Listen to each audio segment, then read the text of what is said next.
사람이 한평생 살면서 누구의 사랑으로 사는가 굉장히 중요한 것 같아요. 나는 누구의 사랑으로 사는가.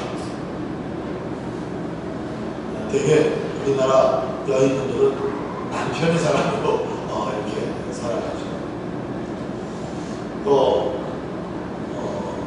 정치하는 사람들은 그 정치에 따라서 누구의 사랑이라 이렇게 이름이 붙여집니다. 누구의 사랑으로 살 때 정말 후회 없고 의미 있고 가치 있고 보람된 그런 삶을 살 수 있습니다. 나는 누구의 사랑인가? 여러분은 누구의 사랑이십니까? 하나님의 사랑. 그렇습니다. 하나님의 사랑. 이 하나님의 사랑으로 사는 것만큼 정말 가치 있고 의미 있고 보람된 삶은 없다고 저는 확신합니다. 하나님의 사랑. 10년을 살아도 100년을 살아도 1000년을 살아도 아니 단 하루를 살아도 나는 하나님의 사랑으로 살리라. 여러분 그런 마음이 있으시죠? 네. 내가 하나님의 사랑으로 살리라라고 하는 그 결심과 또 그 말보다 더 앞서서 하나님께서 이미 여러분들을 이렇게 불러주시는 것입니다. 너 하나님의 사랑아. 아시겠습니까? 내가 하나님의 사랑으로 살아야지라고 하는 그런 결심 앞에 하나님은 여러분들을 이렇게 불러주고 계시는 것입니다. 너는 하나님의 사랑이니라. 하나님의 사랑. 다른 거 아무것도 보지 않으십니다. 오직 하나님의 아들 예수 그리스도를 믿는 여러분들에게 하나님께서는 이렇게 불러주고 계시는 것입니다. 하나님이 여러분들을 어떻게 불러주신다고요? 그게 시작! 너 하나님의 사랑아. 여러분들은 하나님의 사람이신 것입니다. 네. 정말 누가 뭐래도 하나님이 불러주시는 그 이름, 하나님이 불러주시는 그 부름, 바로 거기에 초점을 맞추는 것입니다. 너 하나님의 사랑아. 아멘. 여러분, 하나님의 사랑이라는 말은 그 의미가 몇 가지가 있습니다. 하나님이 여러분들을 하나님의 사랑으로 부르실 때는 이런 뜻이 있어요. 너는 내 것이야. 여러분은 누구의 것이라고요? 하나님의 것이야. 너는 내 것이야. 하나님의 것이란 말입니다. 하나님의 소속이란 말이죠. 여러분은 다른 말로 말하면 하나님이 이미 여러분을 찜해 놓으신 것입니다. 하나님의 것입니다. 하나님의 사랑. 그런가 하면 하나님의 사랑이라는 말은 하나님의 동역자라는 의미가 포함된다고 했습니다. 하나님의 일에 함께하는 사람. 그래서 하나님이 이 땅에 일을 행하실 때 혼자 하시는 것이 아니라 동역자인 여러분들을 통해서 함께 일하시는 것이다. 얼마나 감사합니다. 한평생 먹다 죽는 것이 끝입니다. 많은 인생들에게 하나님의 귀한 일의 동역자, 하나님의 일에 함께하는 사람으로 불러주셨다. 귀한 일 아닙니까? 감사한 일 아닙니까? 하나님의 사랑아 하고 부르실 때는 여러분은 하나님의 파트너가 된다는 것입니다. 하나님께서 그렇게 여러분들을 불러주고 계시다는 거죠. 너는 내 파트너다. 그런가 하면 하나님의 사랑은, 하나님의 사랑의 뜻은 하나님을 보여주는 사람이라고 했어요. 하나님을 보여주는 사람, 하나님을 나타내는 사람, 보이지 않는 하나님을 여러 사람들에게 보여주는 사람. 너로 인하여 많은 사람들이 나를 알게 되리라. 너로 인하여 많은 사람들이 나를 보게 되리라. 여러분, 이것이 곧 하나님의 사랑인 것입니다. 또 그런가 하면 하나님의 사랑이라는 말에 따르는 뭐죠? 하나님이 24시간 언제든지 함께 해주는 사람이라는 것입니다. 혼자인 것 같으나 절대 혼자이지 않는 것. 그렇죠? 유행과 비슷한 것도 있죠. 혼자인 것 같으나 절대 혼자이지 않습니다. 여러분들은 누가 함께 하셔요? 너 하나님의 사람이라고 불러주실 때는 하나님은 그 속에 내가 너와 함께 하리라. 지난 한 주간도 하나님의 이름으로 함께 하셨고 이 한 주간도 하나님의 이름으로 함께 하실 것이고 여러분의 평생을 하나님은 함께하고 계실 것입니다. 이것이 하나님의 의미를 불러주시는 하나님의 사람이라고 하는 말의 의미인 것입니다. 할렐루야. 그러고 보니까 하나님의 사람 말이 너무 좋죠? 아, 내가 하나님의 사람이구나. 내가 잘나서 하나님의 사람이 된 게 아니라 하나님께서 예수 그리스도로 인하여 나를 하나님의 사람으로 불러주시고 하나님의 사람으로 인정해 주시는구나. 금도 많고 실수도 많고 여러 가지 흠잡을 때도 많이 많고 하나님은 나를 하나님의 사람으로 불러주신다. 이게 바로 은혜인 것입니다. 받을 자격이 없는 자에게 거저 주시는 것, 이게 은혜란 말인 것입니다. 하나님의 자녀로 부름받을 수 없지만 하나님은 하나님의 자녀다, 너는 내 사람이다, 하나님의 사람이다 라고 불러주시고 인정해 주시는 이게 은혜 아니고 뭐가 은혜겠습니까? 아멘. 하나님의 은혜로 하나님의 사랑으로 우리가 부름을 받고 있다는 사실입니다. 그래서 정말 하루를 살아도 10년을 살아도 100년을 살아도 1000년을 살아도 우리는 하나님의 사랑으로 사는 이 영광스러운 그 무엇과도 바꿀 수 없다는 것입니다. 그 불러주시는 그 부름에 합당한 삶을 우리가 살아야 한다는 얘기죠. 자, 우리는 하나님의 사랑을 분명한 정체성을 갖고 올 한해 시작해요. 또 한순간 한순간 이렇게 살아가고 있어요. 좋은 일도 있고 어려운 일도 있고 고단한 일도 있고 형통한 일도 있고 그러나 이 모든 일들 속에 변함없는 그것 하나님이 나를 하나님의 사람으로 불러주신다는 이 정체성입니다. 여러분, 그래서 하나님의 사람들은 하나님의 사람답게 살아야 하는 것입니다. 그 부름에 합당한 삶을 살아야 한다는 얘기겠죠. 그럼 어떻게 해야 이 부름에 합당한 삶을 산다고 그랬죠? 첫 번째는 하나님의 사람으로 부름에 합당한 삶을 살기 위해서는 힘이 있어야 합니다. 그 힘은 어디에서 오는가? 곧 하나님의 말씀인 것입니다. 그래서 하나님의 사람은 하나님의 말씀을 먹어야 합니다. 드셔야 합니다. 하나님의 말씀을 먹는다는 말은 하나님의 말씀을 듣는다는 얘기예요. 하나님의 말씀을 읽는다는 얘기예요. 그 하나님의 말씀을 묵상한다는 얘기예요. 그 말씀 안에 사는 것을 의미하는 것입니다.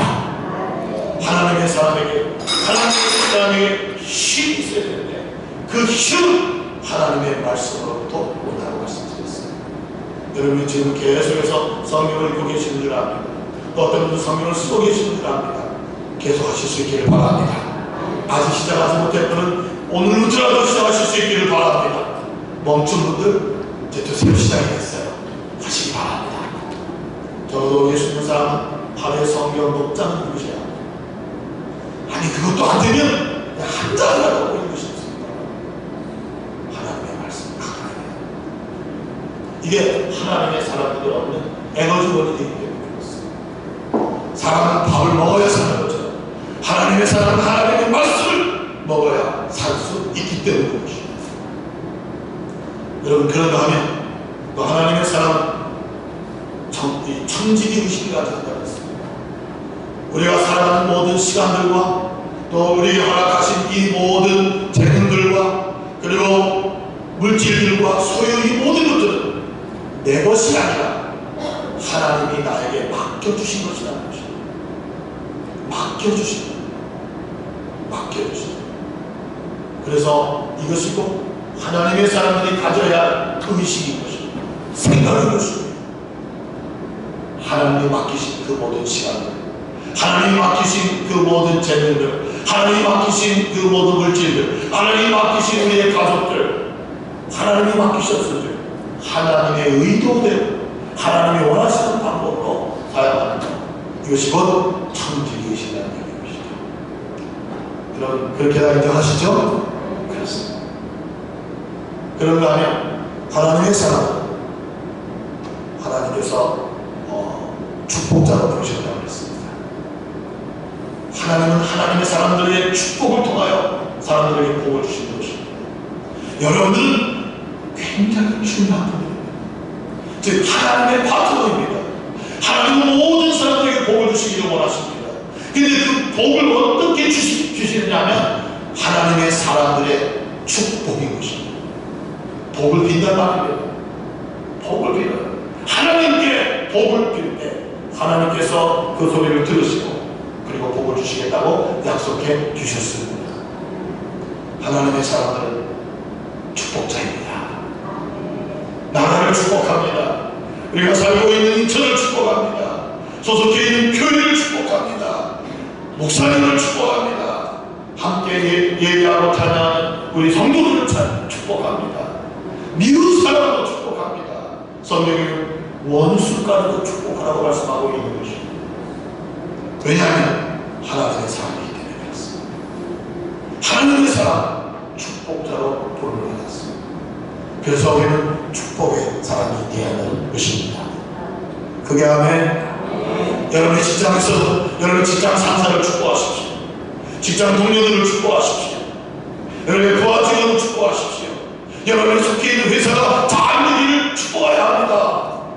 하나님의 사람이 가는 곳에 이런 복된 역사가 있게끔 되어 있단 말입니다. 여러분, 그 중요한 이유가 바로 요셉의 모습을 공부하셨어요. 요셉이 있는 곳마다 요셉으로 인하여 그 집이 복을 받습니다. 요셉이 있는 곳마다 그 주변 사람들이 복을 받고 요셉이 있는 그 나라가 복을 받는다는 말인 것입니다. 왜죠? 하나님의 사람으로서 축복자 역할을 하는 것입니다. 하나님의 사람이 있는 곳에는 이런 복된 역사가 있어야 합니다. 그러기 위해서 여러분들 뭘 해야 돼요? 원망이나 저주나 시기나 불평보다는 축복의 언어가 돼야 줄로 믿습니다. 그건 얼마나 멋집니까? 이렇게 사는 인생이 축복자로 산다는 거. 자녀들을 위해 축복하는 부모가 돼요. 할렐루야. 축복하는, 나를 축복하는. 그렇습니다, 여러분. 축복합니다. 그런가 하면 하나님은 여러분들 하나님의 사람으로 부르셨기에 우리가 하나님의 사람으로서 살 수 있는 또 하나의 모습이 뭐냐면 하나님 여러분을 예배자로 부르셨다고 했습니다. 예배자. 여러분, 왜 우리가 예배가 중요하죠? 하나님은 예배의 시간과 장소를 통해서 우리를 만나주시기 때문에 그렇습니다. 아멘. 하나님의 사람, 하나님을 만나야 됩니다. 아버지. 하나님 아버지를 만나는 시간과 장소가 어디냐? 바로 예배의 자리요, 예배의 시간인 것입니다. 그래서 그 누구와도 그 무엇과도 바꿔서는 안 되는 것이 예배인 것입니다. 여러분, 하나님을 멸시한 사람들이 있습니다. 성경에 하나님이 어떻게 멸시감을 가지셨다고 했어요? 하나님 앞에 온전히 예배드리지 않는데 내가 나를 멸시했느니라 이렇게 말씀하십니다. 우리가 마음과 정성과 힘을 다하여 하나님을 예배할 때 하나님은 그 예배로 인하여 존경을 받으시는 것입니다. 네가 나를 멸시했느냐, 네가 나를 존경하였느냐, 이것은 무엇을 통해서 이루어진다고요? 예배인 것입니다. 여러분, 우리가 예배가 온전히 잘 드려질 때 그 예배를 통해서 우리의 삶도 변화되게끔 되어 있는 것입니다. 다시 말씀드립니다. 예배가 왜 그렇게 소중하지요? 누구를 만나는 것입니까? 하나님을 만나주시는 시간, 하나님이 만나주시는 장소인 것입니다. 예배가 그렇게 소중합니다. 우리의 찬양을 통해서, 기도를 통해서, 말씀을 통해서, 그 하나님께 드리는 예물을 통해서 하나님을 만나주시기 때문에 그렇습니다. 아멘. 하나님의 사람은 예배자입니다. 하나님의 사람은 예배자로 부름을 받은 사람이란 말인 것입니다. 예배를 잘 드리면 여러분의 일상적인 삶 속에 예배가 될 줄로 믿습니다. 여러분들은 하면 하나님의 사람, 또 이스라엘 삶에서 어떤 모습으로 살아야 되겠죠? 거룩하게 살아야 한다는 것입니다. 너를 부르신 하나님이 거룩한 줄 너희들도 거룩할지니라. 여러분, 하나님의 사람으로 불러주신 우리 하나님이 거룩하시죠. 우리 또한 거룩한 삶을 살아요. 그러면 어떻게 거룩한 것이 거룩한 삶일까요? 성경에서 말하는 거룩이 뭘까요? 그 성경에서 말하는 거룩이라는 것은 구별한다는 의미라고 했습니다. 여러분, 그냥 간단하게 얘기합니다. 거룩한 삶이 뭐냐? 거룩하다는 것은 여러분 윤리가 포함되어야 합니다. 도덕적인 삶이고 거룩한 삶이 되어야 하는 것입니다. 아멘. 윤리가 없으면 거룩한 게 아닌 것입니다. 내 마음대로 사는 것, 그건 거룩한 게 아닌 것입니다. 윤리가 있습니다. 하나님 우리에게 10가지 계명을 주실 때도 1계명부터 4계명은 하나님을 경배하는, 하나님을 섬기는 계명을 주고 5계명부터 10계명 사이는 바로 이웃에 대한 것이 들어있습니다. 그 이웃 가운데 첫 번째가 누구예요? 부모를 공경하는 것입니다. 아멘. 아멘. 여러분, 부부는 이웃이 아닙니다. 한 몸입니다. 아시기 바랍니다. 부부는 뭐라고요? 한 몸이지 이웃이 아닌 것입니다. 그 이웃의 첫 번째가 부모라고 했어요. 자, 여러분, 거룩한 삶이 뭘까요? 먼저는 하나님을 사랑하는 게 거룩한 것입니다. 하나님을 사랑하는 거예요. 그 다음에 또 거룩한 삶은 뭘까요? 이웃을 사랑하는 것이 거룩한 삶인 것입니다. 아멘. 이 두 가지가 같이 있어야 한다는 겁니다. 오늘 저는 하나님의 사랑으로 부름을 받은 자들, 또한 하나님께서 우리에게 요구하시는 삶에 또 하나의 패턴이 있습니다. 자, 오늘 로마서 1장 16절의 말씀입니다. 여러분, 로마서는 바울 사도가 로마 교회에 보내는 편지입니다. 즉 로마라는 그 당시 대제국의 수도인 로마에 여러 그리스도인들이 있었습니다. 그런데 이 로마의 교회가 형성이 된 것은 바울이 가서, 베드로가 가서 복음을 전했을 때 그 사람들이 예수 믿는 게 아니라 오순절 그때 로마에서 사람들, 유대인들이 오순절을 지나기 위해서 예루살렘에 왔다가 그때 성령의 충만을 받은 120명의 사람들이 성령의 충만을 받고 성전이 뚫어나가가지고 복음을 전했던 것입니다. 그때 로마에서 온 유대인들이 그 복음을 듣고 그리고는 다시 자기가 사는 로마에 가서 또 그 복음을 전하게 됐던 것입니다. 그래가지고 생겨진 것이 바로 뭐냐면 로마 교회가 된 것입니다. 이런 예배당이 세워졌다는 말이 아니라 가정에서 예배를 드리게 된다는 이야기예요. 또 유대인들이 있고 그 안에는 또 로마 사람들이 있는 거예요. 이게 바로 로마 교회의 모습입니다. 그래서 바울이 지금 로마에 가기 전에 로마에 보내는 편지인 거죠. 오늘 이 내용을 넣어드렸습니다. 내가 복음을 부끄러워하지 아니하노니. 여러분, 바울의 고백이에요. 내가 복음을 부끄러워하지 않는다. 여기에 말은 이런 내용이 배경에 있습니다. 지금 로마에 사는 그리스도인들이 뭘 부끄러워하고 있다고요? 복음을 부끄러워하는 데는 배경들이 있다는 말인 것입니다. 그 로마라는 대제국의 문화, 그리고 그 어마어마한 신전들, 그리고 황제가 또 신입니다.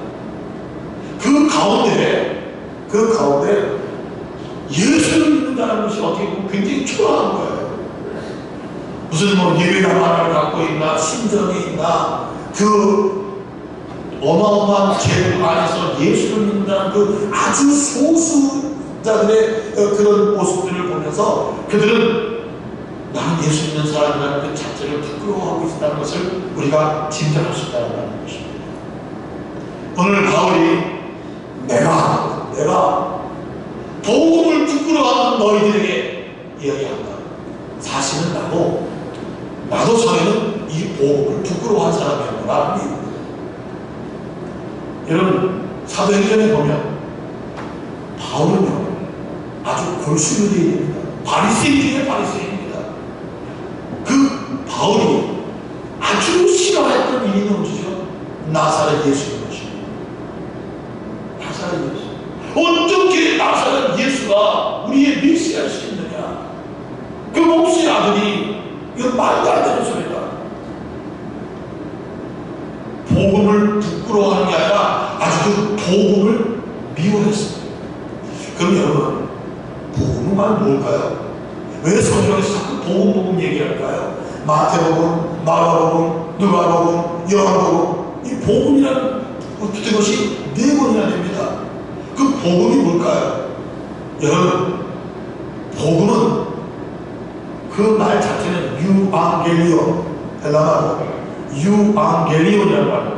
이 유앙겔리온이라는 말은 기쁜 소식이라는 뜻입니다. 또 전쟁에서 승리했다라고 하는 그런 말입니다.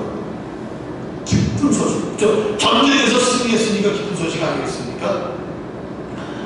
여러분, 이 말은요, 이런 내용이 있습니다. 그 예수님 이 땅에 오시기 전 500년, 그러니까 BC 490년에 그리스하고 페르시아하고 전쟁이 났어요. 그리스하고 페르시아하고 전쟁이 났는데 이 그리스가 이긴 거예요. 질 줄 알았더니 이긴 겁니다. 그러니까 이 승전보를 전하기 위해 가지고 이긴 그 전쟁지에서 바로 아덴까지 병사가 뛰어온 거예요. 이 소식을 전하요. 그리스 아덴까지. 근데 그 거리가 뭐였냐면 바로 근 40km가 되는 거예요. 40km. 그래가지고 전쟁이 이긴 그 승전보를 가지고 막 뛰어서 그럼 서울과 인천의 거리를 뛴 거라고. 서울에서 인천을 뛰어오고 인천에서 서울을 뛰어가고 여하튼 그런 거예요. 인천에서 전쟁에서 이겼어요. 그래서 이 소식을 저 궁궐에 계신 임금님 앞에 보고하기 위해서 군사하다가 뛰기 시작한 거예요. 그래가지고 경복궁까지 뛰어간 거예요. 그게 아마 50km. 그리고는 우리가 이겼습니다. 바로 이것이 유앙겔리온인 것입니다. 이해되십니까? 기쁜 소식이라고 합니다. 전쟁에 승리한 소식이라고 합니다. 근데 성경에서 말하는 이 기쁜 소식은, 이 유앙겔리온은 뭘 의미합니까? 이것은 곧 예수 그리스도를 의미하는 것입니다. 하나님께서 보내주신 하나님의 아들의 성육신, 인간의 몸으로 오신 것, 그리고 그 인간으로 오신 하나님의 아들이 십자가에 모든 사람들의 죄를 대신해서 죽으신 것, 그리고 죽으셨다가 3일 만에 다시 살아나신 것, 바로 이것이 유앙겔리온 복음이라고 말하는 것입니다. 한마디로 말하면 복음은 누구를 말합니까? 예수님인 것입니다. 아멘. 복음은 곧 누구라고요? 예수님인 것입니다. 성경에서 말하는 마태복음이라는 말은 마가가 본 예수님의 이야기, 마가가 본 예수님의 이야기, 누가가 본 예수님의 이야기, 요한이 본 예수님의 이야기, 이거를 중국 성경에서 따와가지고 마태복음, 마가복음, 누가복음, 요한복음 이렇게 말하는 것입니다. 여러분, 예수님, 그 예수님이 인간의 몸을 입고 이 땅에 오신 것과, 그 예수님이 십자가에 죽으신 것과, 그 예수님이 다시 3일 만에 부활하신 것을 뭐라고 말한다고요? 복음입니다. 알았어? 복음. 복음. 오늘 바로 이 복음은 예수님에 대한 이야기입니다. 그래서 바울이 예수님이 부끄러웠어요. 어떻게 그 나사렛 예수가 우리의 메시아로 우리를 구원할 수 있겠느냐? 말도 안 되는 소리 말이야. 그리고 그 나사렛 예수가 어떻게 죽었다가 다시 살아나느냐? 이거 완전히 살인이다. 그래가지고 이 바울이 제사장한테 허락을 받아가지고 제사장이 군대를 동원해가지고 예루살렘 교회를 핍박하기 시작했던 것입니다. 그래서 그 순교자가 나왔지 않습니까? 스데반 집사. 그 스데반 집사를 죽이는데 결정적인 역할을 하는 게 누구냐면 바로 바울입니다. 왜? 복음을 부끄러워요. 그 메시아가 아니다. 이게 사기다. 그러니까 핏벌이 것입니다. 그러다가 다메섹 도상에서 바로 예수님이 그를 만나주신 것입니다. 그때 바로 바울이 인생이 완전히 바뀌어진 것입니다. 복음을 부끄러워하던 그 사람이 그 복음을 자랑스러워하기 시작한 것입니다. 예수를 부끄러워하던 그 사람이 예수님을 사랑하게 되고 그 예수님을 위해서 목을 내놓고 살았던 그의 삶이 되었다는 말인 것입니다. 얼마나 자랑스러워, 얼마나 자랑스러우면, 여러분 이제 여러분이 로마에 가시면 그 바울이 그 순교한 곳이 있어요. 그 순교한 곳에 이제 이렇게 예배당을 전하는데 바울이 그 감옥에 갇혀 있다가 이제 그 순교의 그 장소로 가서 이제 목을 치면서 칼에다 목을 팍 쳐가지고 목이 떼물 굴러가는 거예요. 그의 눈을 불쩍 뜨더니 최후의 한 말, 예수. 그리고 눈을 팍 감았다는 그런 얘기가 있습니다. 그 바울의 순교지 지금 그곳에 예배당이 있습니다. 여러분, 부끄러운 예수가 어느 날 갑자기 자기를 찾아오셨고 살아계신 예수, 부활하신 예수, 그 예수를 만난 이후에 바울은 그 예수를 너무 존경하게 되었고 사랑하게 되었고 그 예수의 이름을 죽는 순간에도 아니 몸이 떨어져 나갔음에도 불구하고 불렀던 그 이름 예수였던 것입니다. 아멘. 오늘 바울은 그런 자기를 얘기하는 겁니다. 내가 전에는 복음을 부끄러워했다 너희들처럼. 그러나 지금은 아니다. 왠줄 압니다. 오늘 이렇게 얘기합니다.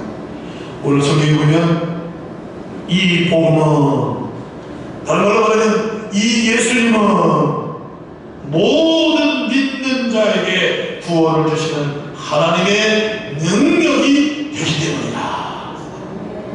여러분, 예수님은 모든 믿는 자에게, 여러분 로마에는요 상류층보다 노예가 더 많았습니다. 몇 배로 더 많았어요. 또 부자도 있는가 하면 가난한 사람도 있었어요. 권세자도 있는가 하면 그 권세자 밑에서 살아가는 사람도 있었어요. 또 이 로마라는 곳에는 모든 대륙의 사람이 다 있었어요. 아프리카 사람도 있고 동양 사람도 있고 그런가 하면 유럽 사람도 있고 피부 색깔도 다르고 모든 사람이라는 스타일에서 포함하는 것입니다. 피부색이 다르고 아니면 부자건 가난하건 지위가 높건 낮건 아니면 주인이건 노예건 모든 사람들이 이 복음을 믿기만 하면, 예수님을 믿기만 하면 뭘 받는다고요? 구원을 받는다. 구원을 받는다는 말입니다. 여러분, 구원이 뭘 의미합니까? 구원일 겁니다. 이런 거죠. 여러분, 이 세상에는 사탄에 속한 사람들이 있고 또 하나는 하나님에게 속한 사람이 있다고 했습니다. 사탄에 속해 있는 사람이 이 복음이신 예수 그리스도를 믿기만 하면 어디로 옮겨지는 거예요? 하나님의 사람이 된다는 말인 것입니다. 할렐루야. 완전히 신분이 바뀌어지는 것입니다. 사탄의 사람은 영원히 지옥에 갈 수밖에 없습니다. 그러나 하나님의 사람은 영원히 천국에서 생활할 수 있는 것입니다. 사람의 육신은 어느 날 죽게 되어 있습니다. 그래서 하나님이 정하신 육신입니다. 그러나 그것이 끝이 아니라, 인생의 죽음이 끝이 아니라 그 다음에는 심판이 되느니라. 여러분, 죽음 너머의 삶을 보실 수 있기를 바랍니다. 죽음이 끝이 아닙니다. 그 너머의 삶이 있단 말입니다. 사탄에 속해 있는 사람은 영원히 지옥에 가죠. 하나님에 속해 있는 사람은 영원한 천국에서 살게 된다는 말인 것입니다. 이게 구원입니다. 구원. 신분이 바뀌는 것입니다. 영원한 미래가 바뀌는 것입니다. 오늘 내가 누구의 사람으로 살아? 여러분, 그래서 구원이라는 말은 한마디로 말하면 주인이 바뀌어진 것이라고 말했습니다. 여러분의 주인은 누구이십니까? 예수 그리스도. 아멘. 전에는 내가 내 인생의 주인으로 살던 사람이 바로 예수님이 내 인생의 주인입니다 라고 고백하고, 그렇게 주인이 바뀌어진 것이 그 구원인 것입니다. 여러분은 사탄의 나라에서 천국의 하나님의 나라로 이민이 된 것입니다. 뭘 통해? 복음을 통해. 이 복음을 믿는 모든 자에게 하나님은 구원을 주신다. 구원을 주신다. 사탄의 나라에서 하나님의 나라로 뭘 시켜주는 거예요? 이민을 시켜주시는 거죠. 그래서 여러분은 누구시라고 했죠? 하나님의 사람이 된 거예요. 할렐루야. 결국 여러분이 하나님의 사람이 된 것에는 복음이 있기 때문이라는 것이죠. 오늘 성경은 또 이렇게 말합니다. 이것이야말로 하나님의 능력이 됩니다. 여러분, 하나님의 능력이 뭐죠? 사람을 구원하는 것. 사람이 구원받는 것, 지옥 갈 사람이 천국에 가고, 사탄의 사람이 하나님의 사람이 되고, 할렐루야. 이런 구체적인 변화는 이 세상의 돈으로 되는 게 아닙니다. 이 사람의 권력으로 되는 게 아닙니다. 이 사람의 그 어떤 명예로 되는 게 아니라 바로 복음으로만 가능하다는 것입니다. 다른 말로 말하면 예수 그리스도만이 가능하다는 것입니다. 그래서 이것이 곧 하나님의 능력인 것입니다. 능력인 것입니다. 이 세상의 능력은 돈입니다. 돈이 능력입니다. 그러나 이 사람이 구원받을 수 있는 이제는 세상의 돈 갖고 되는 게 아니라 하나님의 능력이 복음으로만 가능하다. 할렐루야. 할렐루야. 별볼일 없습니다. 부끄러워요. 나는 돈이 없는데, 나는 예수적인데 돈이 없네. 부끄러워요. 여러분, 돈이 없는 것보다도 예수님이 여러분에게 계신 것을 감사하셔야 됩니다. 더 자랑스럽게 생각하셔야 된다는 사실일 것입니다. 자꾸 여러분은 세상 사람들의 가치를 갖고 여러분 부끄러워하고 예수를 부끄러워하고. 전에 이 지역에 전도를 하는데 그 앞에 바로 그 현대마트 옆에 2층 집이에요. 우리 교회 교우들한테 주사님한테 조직가서 복음을 전하라고 했더니 뭐라고 얘기했냐면, 목사님, 나는 새빵살이 하는데요, 월세 사는데 이 집은 2층 집인데 내가 어떻게 가서 복음을 전하는 거야? 내가 어떻게 가서 저 사람한테 예수 믿으라고 그래? 나는 예수 믿는데 월세를 살고 있고, 이 사람은 예수 믿지 않는데 이렇게 큰 2층 집에 사는데 어떻게 네가 저 집 가서 예수 복음을 전할 수 있겠냐? 못하겠다. 제가 아주 의도적으로 화를 낸 적이 있어요. 당신을 구원하신 예수가 저 2층 집 사는 거 못하오?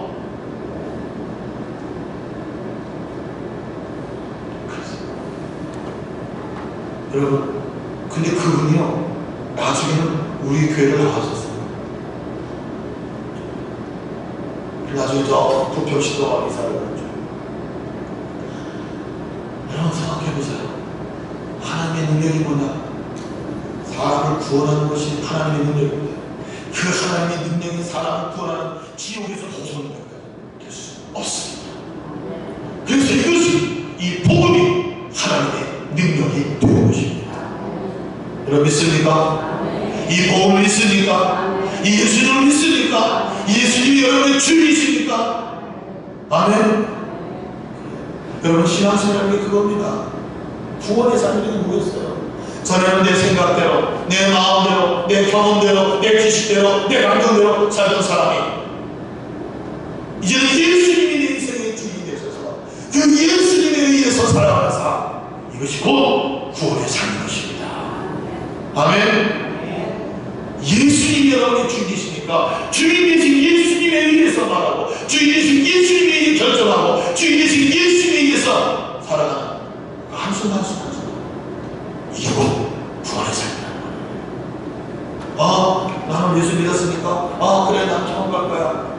여러분 오해하지 마십시오.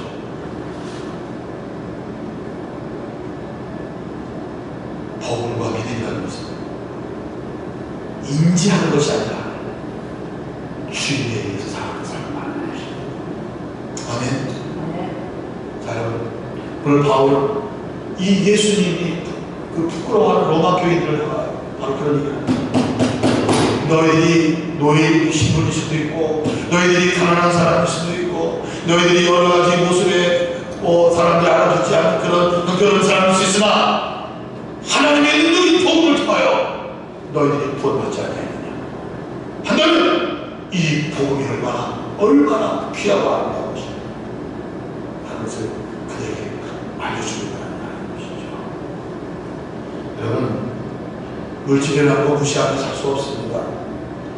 지난 주간에 그 썰매로 인해서 그 썰매 타게 해가지고 금메달 딴 친구 있죠, 그렇죠?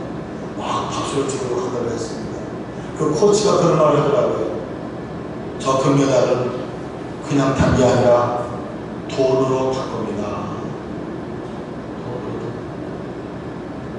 전에는 언덕바퀴에서 아스팔트 언덕배기에서 널판지에다가 이렇게 굴러가는 거 달아놓고 그리고 막 탄다는 거예요.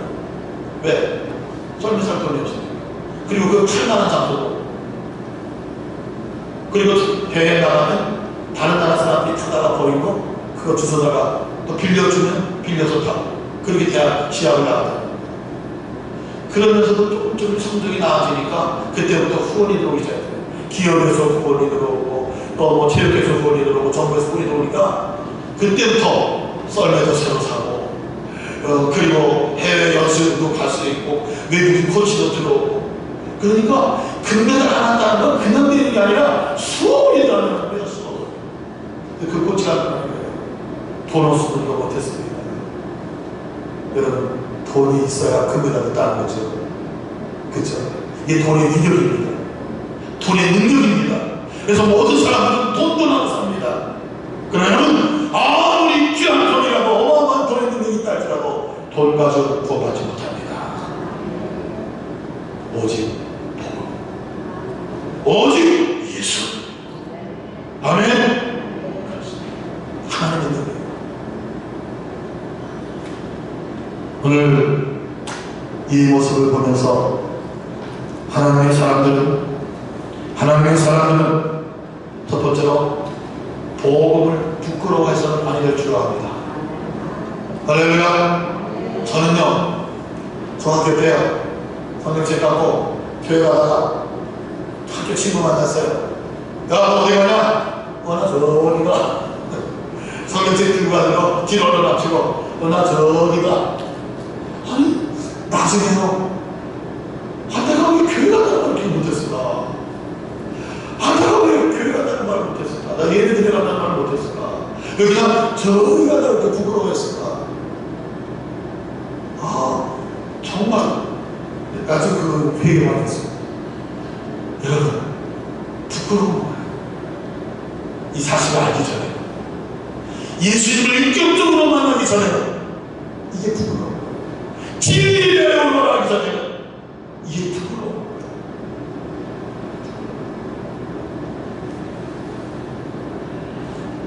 저희 아이들도 보면 학교 다닐 때 아버지가 목사라는 것을 한 번도 얘기한 적이 없다는 거예요.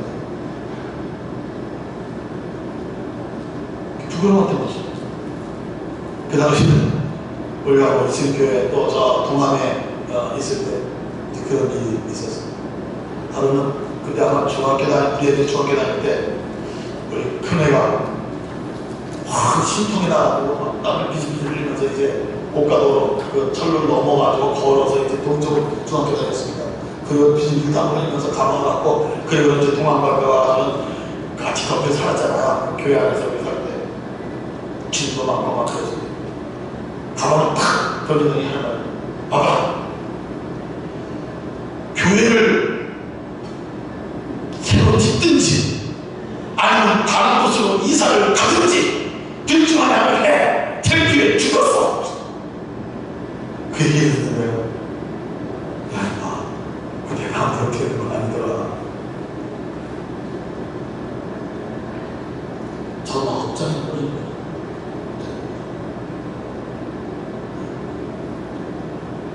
한참 사춘기 때니까. 그리고 우리 아버지가 목사라는 말을 절대 안 합니다. 몰라요? 지금 우리 교회에서 모르겠어요. 여러분, 복음을 부끄러워한다. 예수를 부끄러워한다. 하나님을 부끄러워해서는 아버지를 부끄러워할 수 있겠지만 예수를 부끄러워해서는 안 됩니다. 왠지 아십니까? 그 이유가 있어요. 마가복음 8장 38절이나 누가복음 9장 16절에 예수님께서 이렇게 말씀하셨습니다. 누구든지 나와 내 말을 부끄러워하면 인자도 아버지의 영광으로 거룩한 천사들과 올 때에 그 사람을 부끄러워하리라. 아멘. 우리가 이 땅에서 복음을 부끄러워하면 후이 주님께서 이 땅에 오실 때 천군 천사들과 오실 때 내가 그를 부끄러워하리라. 여러분, 그 부끄러워 다가서는 안 될 줄 없습니다. 하나님의 사람은 복음을 부끄러워해서는 안 됩니다. 아멘. 어떻게 복음을 부끄러워합니까? 어떻게 예수를 부끄러워하냔 말입니다. 하나님의 사람은 복음을 부끄러워하는 그런 자리에서 더 한 걸음 더 나아가야 할 것입니다. 하나님 복음을 자랑스러워야 할 것입니다. 할렐루야. 여러분을 구원하신 그 예수님이 자랑스러우시죠? 그게 자랑스러우시죠? 자랑스러워야 합니다. 나를 위해 이 땅에 오시고 나를 위해 십자가에 죽으시고 나를 위해 부활하신 다시 오실 그 예수님이 자랑스럽지 않고 뭐가 자랑스럽습니까? 아멘. 이 세상에서 우리가 정말로 자랑스러워할 것이 뭐가 있겠냐? 얼마나 많이 갖고 있느냐? 얼마나 많이 알고 있느냐? 얼마나 높아져 있느냐? 그 감사의 조건이지. 정말로 자랑해야 할 분이 있다면 바로 예수 복음인 줄로 믿습니다.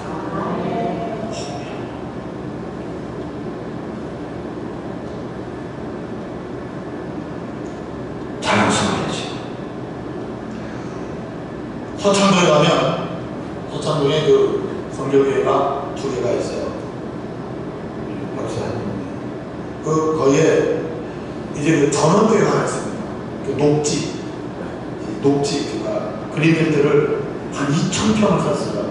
2,000평을 사놓고 한쪽 구탱에다가 이제 교회를 조그맣게 쳐놨어요. 그러니까 뭐가 많아요? 여러분 2,000평 굉장히 큽니다. 거기다가 녹지를 만들었어요. 그래서 잔디도 심고 또 한쪽에는 채소밭을 만들어서 교인들이 자기가 원하는 대로 그 채소도 짓고 이제 이렇게 뿌려서 하기도 하고요. 이 목사님은 그 관리하는 게 하루의 일과야. 그러니까 뭐 작업복 입고 물질 모자 쓰고 왔다 갔다 하고 그러면 그 서창동에 그 아파트 사는 사람들이 거기가 3층 옆에 있거든요, 교회가. 그러니까 이제 거기 뭐 잔디들이니까 뭐 사람 가족들이 나와서 거기서 이제 펼쳐놓고 앉아서 밥도 먹고 이제 그런데 이제 목사님이 이렇게 지나다니는 거예요. 관리하면서 왔다 갔다 하면 원래는 이 교회 관리인이세요. 그러잖아요. 그 목사님이 속상한 거예요. 아, 내가 목사인데 어째 저 사람 나를 관리인으로 보나? 그래서 어쩔까 고민하다가 이제 우리 저 마당에 놀러 오는 사람들한테 인사를 잘해보자. 이렇게 해서 지금 인사를 했다는 거예요. 어서 오십시오. 반갑습니다. 그랬더니 이 교회 집사님이세요. 그러더래요. 또 속상했어요. 이번에는 그러지 말고 얼굴 표정을 좀 한번 바꿔보자. 이렇게 해가지고 웃으면서 반갑습니다. 잘 편히 가세요. 뭐 필요한 거 있으면 저기 있습니다. 뭐 고기 굽는 것도 있고 막 그래요. 그러니까 사용하십시오. 물은 저기 있습니다. 했더니 장로님이세요? 그러더니 또 막 이상했어요. 내가 목사인데 왜 나를 이렇게 못 알아주나? 그래서 그 다음에는요 이렇게 했다는 거예요. 안녕하세요. 예수님 믿으세요. 예수님 믿으세요. 그랬더니 목사님이세요. 이 말을 제가 20년 했어요. 예수를 전했더니 그때 알아보더라. 예수를 전했더니 그때 목사님이라고 불러주거라. 설마 얘기했다는 거. 아니요. 하나님의 사람들이요, 복음을 부끄러워하는 자리에서 복음을 자랑스럽게 여길 뿐만 아니라 그 복음을 전하는 이 아름다운 사명을 감당해야 할 줄 믿습니다. 아멘. 하나님의 사람 복음을 부끄러워하지 않는, 하나님의 사람 도리어 그 복음을 자랑스러워하게 할 것이고, 그리고 하나님의 사람 이 자랑스러운 복음을 어떻게 하는 사람? 전해야 하는 사람. 여러분 주변에 있는 사람에게 예수를 전하셔야 합니다. 때를 얻든지 못 얻든지 예수 믿으십시오. 예수 믿으십시오. 복음을 전하는 하나님의 사람의 아름다운 역할 우리에게 주어진 줄로 믿습니다. 하나님이 가장 큰 상을 주는 사람이 어떤 사람일까요? 바로 전도하는 사람입니다. 여러분의 모든 삶의 현장에, 여러분의 삶의 현장 속에 주변에 있는 사람들에게 우리가 입을 열어 복음을 전해야 하는 것입니다. 예수님 믿으십시오. 아멘. 예수님 믿으십시오. 예수님 믿으십시오. 결국 하나님의 사람, 이런 일로 인해서 하나님과 통역하는 그런 그리스도인의 삶이 이어져야 할 줄로 믿습니다. 다시 말합니다. 여러분 누구시라고요? 하나님의 사람. 하나님의 사람은 뭐하는 사람이에요? 복음을 전하는 사람. 아멘. 이것이 나와 여러분의 삶이에요. 하나님 아버지,